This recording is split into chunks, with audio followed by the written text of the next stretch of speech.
Ongezeko la uric acid mwilini kwa maana ya hyperuricemia linasababishwa na vitu vifuatavyo.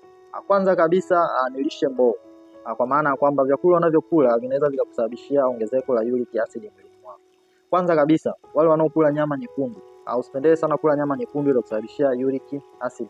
Pia usipendelee kula maini au figo ya wanyama wowote, inaweza kusababishia uric acid. Unywaji wa pombe nyingi pia inaweza kusababishia uric acid, lakini vinywaji vyenye sukari nyingi kwa maana ya fructose. Lakini pia uric acid inaweza ikasababishwa na wale watu ambao wana changamoto za figo, kwamba figo inashindwa kufanya kazi yake vizuri, inaweza ikasababisha uric acid, kwa sababu figo inakuwa haipambani vizuri na zile sumu ambazo zinatengenezwa ndani ya mwili wako, hivyo inaweza ikapelekea uric acid mwilini mwako. Lakini pia watu wenye obesity, ukiwa na uzito mkubwa sofa unajitengenezea sumu mwilini, kwa zile sumu zinaweza pia zikasababisha uric acid mwilini mwako. Wale wenye magonjwa ya kisukari pia inaweza ikasababisha uric acid. Uric acid ni hatari sana, inaweza ikasababisha ugonjwa ambao unaitwa gout.